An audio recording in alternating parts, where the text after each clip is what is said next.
Hola, buenas tardes. Volvemos hoy, segundo café, a nuestro horario habitual. Ayer nos comentaba algún oyente de que el programa ayer fue muy divertido. No sabemos si vamos a acabar haciendo un programa de humor, un podcast de humor, un puto podcast de humor, que diría el amigo Pablo Iglesias. Pero la realidad es que supera un poco cualquier ficción. Y hoy se puede ver una de las cosas que uno ignora a veces cuando ve a los políticos si no saben entender las cosas. Ha salido el dato hoy, empezamos ya directamente, de que el poder adquisitivo de España es el que mayor ha perdido en la OCDE desde la pandemia, desde antes de la pandemia, de 2019. Nada más y nada menos que los españoles hemos perdido, digámoslo en plural, un 6,7% desde el 2019, cuando la media en los países de la OCDE es un aumento del 2,9%. Somos el peor dato. Y alguno dirá, no, esto es economía. Pero fíjense, señores, no diremos aquella frase de aquel presidente, esto es economía, estúpido. Pero la realidad es que lo que no se entiende es que desde el gobierno no vean que en un momento de crisis como el actual la gente va a votar con el bolsillo. Es tan obvio y tan sencillo de ver cuando ven que sus líderes, pues como el señor presidente, que hoy por cierto ha sido portada en algún diario, esos viajes con 2 aviones que explicamos hace 2 días a Egipto, el titular y el de reserva, vamos a decirlo así, vacío. Cuando ven que gastan, despilfarran los 5 millones estos para esa resiliencia de las sequías, que nos interesa muchísimo, mientras estrujan a los autónomos.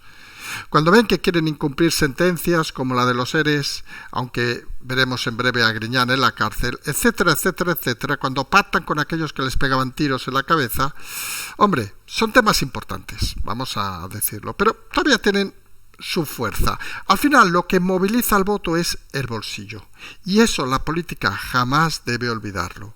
Y ahora mismo lo que está movilizando al personal, vamos a llamarle así, del PSOE, obviamente es el bolsillo. Muchos se ven fuera en estas elecciones de mayo y empiezan las prisas para intentar colocarse en las listas. No todo el mundo va a caber y no todo el mundo va a poder tener ese cargo que deseaban, o peor, que han tenido durante los últimos 10, 15 o hasta 20 años. Como decíamos anoche, empieza ese rum rum de que quizá por primera vez en la historia de la democracia moderna en España el Partido Socialista pierde todas las comunidades autónomas, ojo a lo que decimos, y es una realidad que atemoriza a más de uno.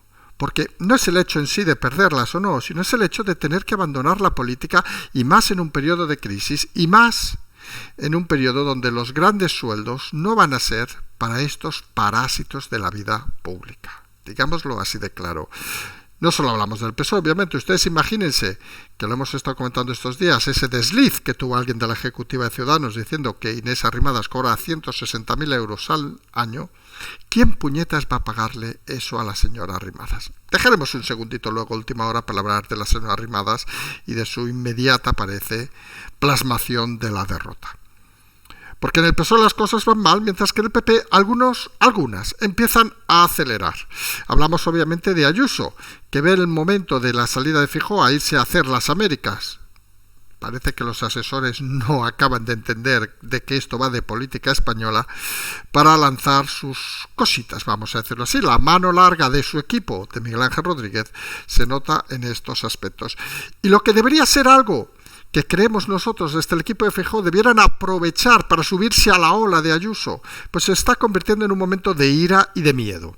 Las pajas, nunca mejor dicho, de algunos de la ejecutiva actual del PP, que no acaban de ver y que creen que Ayuso está intentando dinamitar a Feijóo. No se dan cuenta de lo que hace Ayuso, simplemente es mantener la tensión cuando Feijóo la baja. Incluso critican a algunos en el Partido Popular que fue Ayuso la que hizo tirar atrás el Consejo General del Poder Judicial cuando Feijóo estaba a punto de llegar a un acuerdo. Y recuerdan que como partido institucional debían llegar a un acuerdo. Pero señores de la ejecutiva del PP, acompañantes de Feijóo, ¿son ustedes ignorantes o directamente son tontos? ¿No escuchan a la Unión Europea, al comisario europeo? ¿No saben qué han de dar a los jueces, que no vale cambiar cromos? Luego se inventan el tema de la sedición, que nos interesa poco o nada, vamos a decirlo, como aquel famoso viaje a Nueva York, que por cierto, que hacemos mucho la broma, pero nosotros hemos ido 4 o 5 veces. Fíjense que no decimos 1 o 2, ni 0 o 1, porque al menos de alguna nos acordamos. Pero la realidad es que parece mentira que ni en la clase de gobierno se enteren que se vota por la economía, ni en el partido de la oposición se enteren de que la oposición no se hace pactando cosas extrañas con el gobierno que nadie entiende. Y tiene que venir Ayuso o Miguel Ángel Rodríguez o quien quieran ponerle nombre y apellidos, porque realmente esa es una gran diferencia que vemos algunos. En el Partido Popular no hay equipo, hay un líder, y en el partido de Ayuso hay un equipo. Y cuando en el siglo XXI, insistimos en una cosa que hemos dicho muchas veces, cuando en el siglo XXI algunos creen que todo se debe jugar a la individualidad, a tener un buen Messi, un buen Ronaldo en sus buenos tiempos, etcétera, etcétera, desconocen que lo que funciona es un equipo. Que uno meta un gol, que otro centre, que otro haga 1000 cosas. Lo que hace funcionar es el equipo. Se lo pueden preguntar a aquella selección de España del Mundial de Sudáfrica, que era un auténtico equipo, era un equipazo en este caso, donde las individualidades destacaban obviamente porque eran buenas, pero lo que funcionaba realmente era el equipo. Y en política debe ser lo mismo. Y es curioso porque fíjense que la inercia de los que están cerca del líder Amado, que ahora sería Feijóo, no se dedican a crear equipo, no, se dedican a disparar a Ayuso, filtrándolo a medios, haciendo llamaditas, etcétera, etcétera, para, como decía aquella novela, a alguien quiera que les escuche. Y lo único que hacen es perjudicar a Feijóo, porque cuando más se habla de la fuerza de Ayuso, más la gente apoya a Ayuso. Cuanto más se critica a Ayuso, más la gente apoya a Ayuso. Y eso es algo que habría a lo mejor que explicar de aquí a unos años de qué va ese fenómeno, por qué sucede, pero lo que no podemos negar, es que existe. Nosotros a veces aquí en Cataluña que nos han dicho, no, sobre todo lo que no podemos aguantar es Ayuso, y preguntas muchas veces, pero ¿y qué ha hecho Ayuso para que se le odie tanto? ¿Saben cuál es la respuesta en muchos casos? Que es tonta. Y dices, wow, vaya argumento. Porque no hay medidas lógicas que parezcan enfrentarla a una realidad de tanto odio como existe. Tenemos el caso de la sanidad, que ha abierto las urgencias hospitalarias, no las ha cerrado, que te vas por redes y te insisten que está cerrando, y ves los datos de la sanidad de Madrid, y es de las mejores de España. Ah, es que algún médico le putea tener que ir a 2 kilómetros a trabajar. Pues perdón, que se joda. Así de claro. ¿En qué sociedad vivimos? ¿Qué queremos? ¿El trabajo en casa? Y esa es la triste realidad. Y no decimos nosotros que no haga cosas mal Ayuso, que seguramente hará cosas mal y alguna rematadamente mal. Pero la realidad es que cuando uno gestiona con equipo, tiene las cosas un poco más claras que cuando uno intenta gestionar individualmente y rodeado de alátares, como diría aquel periodista de los años 80, de chupópteros, vamos a decirlo así de claro, que no acaban de ver y ni de entender cuál es la realidad. Y la realidad a día de hoy es que Ayuso sigue acelerando, como decíamos hoy, palabra que es gerundio, y Feijóo sigue intentando verlas venir, vamos a decirlo de alguna manera así de clara. Y en eso son situaciones que a veces pues cuesta de entender al votante medio. Los resultados del primer caso los vamos a ver en las elecciones de Madrid. Y ya explicamos en su momento que cuando ganó Ayuso las últimas elecciones intentó quemar la calle y fue imposible porque una victoria aclaparadora con una participación aclaparadora más del 80% hace difícil los movimientos de los enfermos y de los insolidarios. Pero claro, esto no sabemos si definirlo como una guerra interna, lo del PP, porque saben que es gente con nivel y con clase, no son navajeros, como nos puede pasar en la otra guerra, que parece cada vez más evidente, en Podemos, la guerra entre Díaz e Iglesias. Nosotros llevamos semanas diciendo que la filosofía de Díaz, que según parece se lo ha explicado Iglesias, Les aseguro que Iglesias no nos ha llamado a explicárnoslo, pero nosotros lo sabíamos. La puta bolita de cristal. La filosofía de Díaz, obviamente, es juntarse con el Partido Socialista de la mano de Sánchez y crear lo que ellos consideran un tándem ganador. Bueno, cada uno puede tener sus ideas de la política y de la vida. La filosofía de Pablo Iglesias, que quiere volver a ser el líder amado, esté la sombra o no, es colocar a su pollito, a Montero, en las listas de Podemos. Considera que es dar un valor a Montero, no sabemos qué tipo de valor, suponemos que el de la cama, ¿no?, para sus supuestos votantes. La realidad es que eso lleva un problema técnico, porque desde Podemos quieren que Yolanda Díaz lidere el partido, con la palabra sumar, vamos a decirlo, pero que sea candidata por Galicia. Y claro, Yolanda Díaz, que le hemos dicho en muchas ocasiones, es una trepa, pero tonta, bueno, tonta es bastante, vamos a decirlo así, perdón, pero tampoco es tan ignorante. ¿Sabe que en Galicia no va a salir? Vamos a ser claros, no va a salir. Hemos dicho aparte una cosa importante, que cuando uno se presenta en su tierra y no sale, es que es un auténtico desastre, porque más en Galicia es que la conocen y bien. Recordemos el fracaso de su partido cuando comandaba desde la sombra, que pasaron a 0. No tienen representación en el Parlamento gallego. Pero la realidad es que Yolanda Díaz sabe que en Galicia no quiere y quiere ser la número 1 en Madrid, donde cree que tiene más gancho. Y obviamente eso entronca porque en el Podemos no tiene muy claro cuántos van a salir, para que vean que aquellos que decían, recuerden al señor, ¿cómo se llamaba aquel señor que era asesor del presidente? El Cuadrado, el Redondo, perdón, que decía que iba a ser la próxima presidenta de España, sí, y yo voy a ser el próximo presidente Paradores, vamos a decirlo, que saben que nos gusta eso, o del Cervantes, saben que no aspiramos a más, los ministerios te hacen trabajar mucho, nosotros ya no estamos en edad para esas cosas, pero es otra fantasía de aquellas que tenía el señor Redondo, que, lo hemos dicho 1000 veces, mucho mejor la gestión del gobierno con él que sin él, eso también es claro, pero a veces se le iban los excesos verbales, que no en este caso orales, como se le iban al señor Iglesias. Todo hay que decirlo, cada uno tiene sus formas, sus estilos y su clase, incluso diríamos. Pues parece que Iglesias quiere colocar a su amada, a su pollito, vamos a decirlo, según parece, prefiere colocar allí que en la cama, que allí ya tiene otras ocupaciones, y a Díaz en Madrid. Díaz no quiere Madrid, Díaz en Galicia, Díaz no quiere Galicia, con lo cual parece que el conflicto está hecho. Si va primero Díaz, Montero se cabrea, Iglesias se cabrea, se disparan, Díaz ve que no tiene fuerza para ser la número 1, porque no tiene nada dentro del partido, seamos claros, y es cuando esa estructura que hace semanas explicamos aquí, porque lo vimos en esa bola de cristal, recuerden, porque aquí si no eso no se puede imaginar, de Díaz cogiendo la mano de Sánchez, que Sánchez necesita esa mano para crecer, según su entender. Hay que siempre dejemos las cosas con claridad.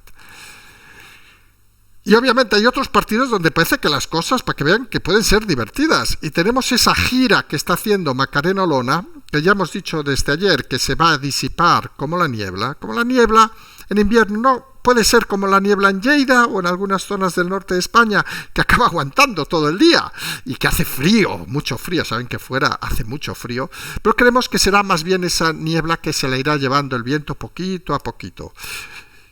Hoy ha vuelto a esas declaraciones de medios, se ha paseado por una tele, por varios diarios, y ha dicho 2 lindezas que nos parecen interesantes. Primero ha dicho que se podría legalizar Vox, que dices, ¿y? ¿Qué decir? ¿A qué viene eso? Vamos a decirlo así de claro, porque es un discurso que genera mucho rechazo en Vox, con lo cual hace que muchos que podrían incluso aún pensar en Macarena se acaben alejando de ella. No tiene mucho sentido. Y Macarena debería tener una cosa clara, que por mucho que se acerque ahora a medios más cercanos, digamos, a la izquierda, vamos a decirlo así, no va a ser aceptada en esos lugares. Otra es que le invite el amigo Mejide de Contertulia, por ejemplo, a su programa. A nadie le extrañe que aparezca en las próximas semanas, o cualquier otra historia parecida, pero de eso a que sea aceptada, pues parece que no. Y la otra es la que más nos ha sorprendido. Dice que hubiera preferido que se hubiera consultado a las bases sobre su, en principio, salida del partido. Y uno es cuando se pregunta, y lo decimos con toda la sinceridad, incluso iríamos con cariño, Macarena, tú te vas. Si te vas, ¿qué quieres preguntar? Vamos a poner un ejemplo muy bestia, Ustedes imagínense que un señor, una señora, porque aquí somos liberales, se va de casa. Y al cabo de una semana le dice a su pareja, aquí ya no hablamos de marido y mujer, pareja, él o ella, que por qué no lo hablan con los padres. Dice, pero María, pero Paco, si te has ido tú, ¿qué cojones tenemos que hablar con nuestros padres? Si has sido tú la que has asumido la responsabilidad, ¿o es que ahora te has dado cuenta que ahí fuera hace mucho frío? Hombre, y algunos pensamos que eso se llama, a pesar de ser abogada de Estado, a pesar de ser madre, a pesar de ser mil cosas, una de las mejores parlamentarias que ha pasado también, y eso hay que reconocerlo, eso se llama madurez. Y la sensación que empezamos a ver es una persona influenciable, no madura, y que no asume dónde está. Nosotros no le daremos consejos a Macarena, alguna cosa le hemos dicho, pero sí que recomendaríamos, como decíamos, y a alguno a lo mejor no le va a gustar, desde el cariño, pensamos que es un personaje que ha hecho cosas interesantes, déjalo. La niebla se disipa, déjalo, tómate un mes de vacaciones, 2 meses si quieres, tómate lo que quieras, vete a vender las cosas religiosas estas que ahora haces, todo esto. Pero esta gira por los medios, invocando a no sabemos el qué, cuando invocaba el otro día que hay 47 millones de españoles detrás de ella, no, Macarena, seamos realistas. Igual que es como si yo dijera que hay 7 millones de, digo 7 por decir un número, como si digo 25 millones de españoles que desean escuchar este programa, pues no los hay, si no estarían aquí. Hay los 8.000, 10.000, 12.000 que hay en cada programa. Y hay que trabajar con lo que tú tienes, y hay que respetar lo que tú tienes, y no hay que ambicionar lo que ya no vas a tener. Algunos le llamamos humildad, quizá hasta madurez, quizá hasta saber vivir. Y está muy bien tener ilusiones, y está muy bien. Yo ya saben que la mía es la de los paradores, yo lo digo 3 veces por si cuela, que creo que aparte lo haría bien, por si cuela. Nada, lo he dejado ir, a algunos se le interesa, ya sabe. Pero es que las ilusiones, los retos, es aquello de Nietzsche, y perdón si nos ponemos ahora filosóficos luego este momento de humor, que es aquello que decía siempre, que el hombre va camino de ser, decía el hombre, y este buen hombre no sabemos si era muy machista, era un poco misógino, pero bueno, eso es otra historia, va camino de ser el superhombre. Es decir, se esfuerza para ser un poquito más, que él consideraba que esa figura era lo que se denominaba Dios, es decir, la perfección, vamos a decirlo así, por lo cual consideraba que Dios, y perdón, la filosofada no existía, porque era lo que el hombre debería ser, o sea, la perfección, la bondad, etcétera, etcétera, etcétera, etcétera. Que está muy bien, que todos queremos ser buenos, todos queremos ser felices, bueno, entiendo. El otro día un personajillo de estos cercanos le preguntaba, en una conversación de esas filosóficas, ¿qué te gustaría en la vida? Y me dice, ser buena persona y ser feliz. Y pensé, pues solo tus huevos. Como filosofía me encanta. Luego le pregunté, ¿y qué haces para hacerlo? Nada. Coño, ahí tenemos un problema. Pues sí, estamos un poco en lo de Macarena. ¿Que quiere ser buena chavala? Perdón por lo de chavala. ¿Que quiere ser buena mujer? ¿Que quiere ser feliz? No lo dudamos.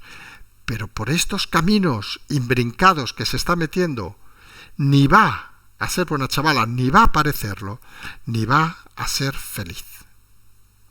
Y oiga, uno ha de tener muy claras las prioridades, pero también con los años aprendes a tener claros los caminos para conseguir las prioridades. Y decir que no a veces es bueno, es sano, es efectivo. Y te ofrece una tranquilidad que no se pueden algunos imaginar. Saber controlar a tu propia persona, saber controlar lo que deseas y lo que estás pero no deseas, es fundamental en la vida. Bueno, al final hemos dicho que este programa iba a ser un poco de humor, al final va a ser un poco un rollo, no diremos esotérico, pero bueno, filosófico, pero bueno, en fin, a estas alturas quien nos escucha saben que a veces se nos va un poco las cosas. La cuestión, como decíamos, lo de Olona, pues sigue sin entenderse, esa niebla de verano. donde parece que tampoco se acaban de entender, o sí, parece que Villacís, si hablamos de Ciudadanos, estaría preparando su fusión, vamos a llamarle así, con el PP en la candidatura de Madrid. Hasta aquí, nosotros lo hemos dicho, sería en principio de forma independiente, iría pues la número 2 seguramente, de forma independiente. Pero lo importante y lo decisivo no es la decisión personal de Villacís, que miren, cada uno toma sus decisiones personales, más faltaría. Pero podría ser un puntazo, la púa definitiva a Ciudadanos. Porque ustedes se imaginan Ciudadanos, que tiene pocos puntales ahora mismo. Arrimadas no podríamos ni contar, en Mundo Val, ¿quién cojones es en Mundo Val? Podríamos contar en el caso de Madrid a Villacís y poco más. Imagínense que se va y no va con Ciudadanos. ¿Presentaría candidatura a Ciudadanos en Barcelona? Perdón, en Madrid. Estamos pensando en Barcelona porque saben que la candidata a Barcelona también se ha ido y ya veremos si presenta candidatura. Llegó a tener más de 3.000 concejales Ciudadanos. Imagínense, si en ciudades como Madrid y Barcelona tendrían dificultades, en Madrid en el hipotético caso, obviamente Villacís se vaya con el PP. Imagínense con todo el respeto en ese pueblo de 700 habitantes. Y esa realidad a algunos nos hace pensar que va a llegar Ciudadanos a ese congreso del 8 y el 9, si no nos equivocamos, de enero, con pocos regalos de Reyes. Muy pocos regalos de Reyes. Y ya veremos, lo dijimos hace meses, si llega a ser partido para las elecciones si se producen en noviembre. O si antes ha desaparecido. Aquí ya no hablamos de un ostión, aquí hablamos de una desaparición. Igual que decimos que cuanto más se largue Podemos, por mucho que sumen a Yolanda o a Montero o a otra que se vaya a la cama con el señor Iglesias, igual que Vox, por mucho que no le reste, crean ellos, lo de Olona, etcétera, etcétera, por muy mal gestionado que haya estado, se van a quedar en esos 8, 10 diputados cuando llegue el momento. Ciudadanos desaparece. Y es una realidad cada vez para algunos más obvia. Y hablando de elecciones, que nos estamos alargando mucho, últimamente los segundos cafés, esta semana ya saben que da para mucho, vamos a 3 temas todavía finales, para que vean que quien estaba a punto de levantarse dice, mierda, este señor nos va a tener más entretenido. ¿Recuerdan la señora Virginia Guinda, la de la que se presenta contra Garamendi? Pues tiene el apoyo de 6 patronales, y nada, y vamos a hacerlo, claro. Nos gustaría que esas 6 patronales, una es la de coches, me parece, otra era la de carnes, otra de gestores, nos gustaría que sus presidentes explicaran a sus asociados cómo se apoya a una líder que contrata independentistas como el Sartadi. Nada, más que nada que lo expliquen para ver si ese es el camino que van a querer hacer. Saltamos fuera de España rápidamente para una cosa de esas que nos ha sorprendido. Saben que es uno de nuestros temas favoritos. La Unión Europea acusa de opacidad al CNI por el tema de las escuchas. Yo de verdad, lo de Van der Torpen and Company no lo entiendo. ¿Qué pretenden? ¿Que el CNI sea el Corte Inglés? ¿Que todo sea transparente y visible? De verdad, son cosas de esas que te hacen pensar que hay gente muy mal, hay gente que vive en otro mundo.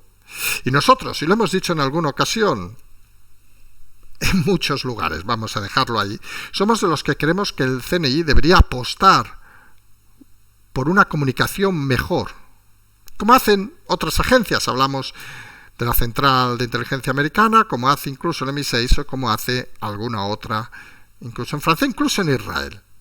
Una cosa son los operativos, obviamente, que eso no debe ser transparente, pero el resto de cosas podría ser un poco mejor comunicado, porque al final los servicios de información en este y en otro país están al servicio del Estado y están al servicio de todos los españoles. Y explicar un poco mejor, evitar la opacidad, intentar hacer como esa serie que hay en Francia, por ejemplo, o esas cosas donde no salgan los personajes como auténticos descerebrados con trajes mal ajustados. Creemos que sería una labor positiva y serviría para que la gente reconociera más esta labor. Dicho lo cual, que la Unión Europea diga que el CNI es opaco, de verdad, yo no sé para qué cobran tanto dinero en la Unión Europea, porque para decir sandeces es algo alucinante. Y nos vamos ya con una cosa de esas que queremos decir, porque no es materia de este programa, pero lo hemos visto hoy y pensamos que estaría interesante para reflexionar un poco. Es que hoy ha salido una noticia de que hay más de 20 millones, que parecen pocos en un mundo tan grande, de personas en el mundo que todavía no tienen acceso a la luz. ¿Dónde queremos ir con esto? Dirán, bueno, sí, África subsahariana, etcétera, etcétera, etcétera. Muchos recordarán, no seguramente directamente, pero sí indirectamente, incluso algunos directamente, que por ejemplo en muchas zonas de España hasta los 60, con el desplegamiento de las presas, embalses, no había luz, vamos a decirlo así de claro, se iban con los candiles, etcétera, etcétera, etcétera. Yo personalmente obviamente no lo he vivido, pero se supone que gente de una generación o dos más adelante, gente más mayor, sí que lo ha vivido. Y realmente lo que queríamos hacer es dos conceptos rápidos. Uno, pensar cómo hemos evolucionado como país positivamente, que estamos en un periodo fantástico socialmente, y hay que reconocerlo, a pesar de la política, a pesar de todo. Coño, que gente que se deprime porque lo han despedido, a tomar por culo como si no hubiera 1000 trabajos para hacer o emprender. Y perdón a quien lo hayan despedido y que se lo esté pasando mal. Pero estamos en un periodo donde las posibilidades son máximas, que luego hay mecanismos extraños, nadie lo niega, pero, y a contramedida, hay lugares donde no existen esas posibilidades. Somos unos privilegiados, hasta para hacer un programa de política, digamos, y miren que podemos enfadarnos y decir cosas, pues somos unos privilegiados nosotros y ustedes por poder escucharnos tranquilamente, no porque haga yo el programa, obviamente, sino por poder estar escuchando este Segundo Café o cualquier otra cosa, con total libertad. Decíamos que ese personajillo que nos decía que lo importante era ser buena persona y ser feliz, para nosotros era una máxima fundamental y nos gusta que lo digan. En este caso, que lo dijera. Y al final, lo que tenemos que valorar es lo que tenemos. Claro que se pueden cambiar cosas, claro que hay cosas que funcionan mal, claro que hay cosas indecentes, claro que hay gente que se aprovecha. Expliquémoslo. Pero mantengamos la tranquilidad y la calma de vivir en un periodo excepcional, y más en este país, que hemos dado hostias por todos lados, y en un periodo donde lo importante es que disfrutemos al máximo posible. Nos vamos a emplazar esta noche en el confirmado de la noche. Como pueden ver, esta semana es intensa, por decirlo de alguna manera, por ser fino y delicado. Parece que no paremos. Pero bueno, pensamos que es lo que toca. Y la que viene creemos que será más. Ya estaremos en Madrid. La que viene la otra. Ya nos volveremos un poco locos. Nos perdonarán si algún día hacemos un programa de humor. No lo haremos de amor, no se preocupen, que a estas alturas uno está un poco descompensado. Y la realidad es la que es. Nos emplazamos a la noche, Patreon, canal transferencia, esas cosas que habitualmente no hacemos en el Segundo Café, pero hoy da igual. Y, como siempre decimos, seguimos.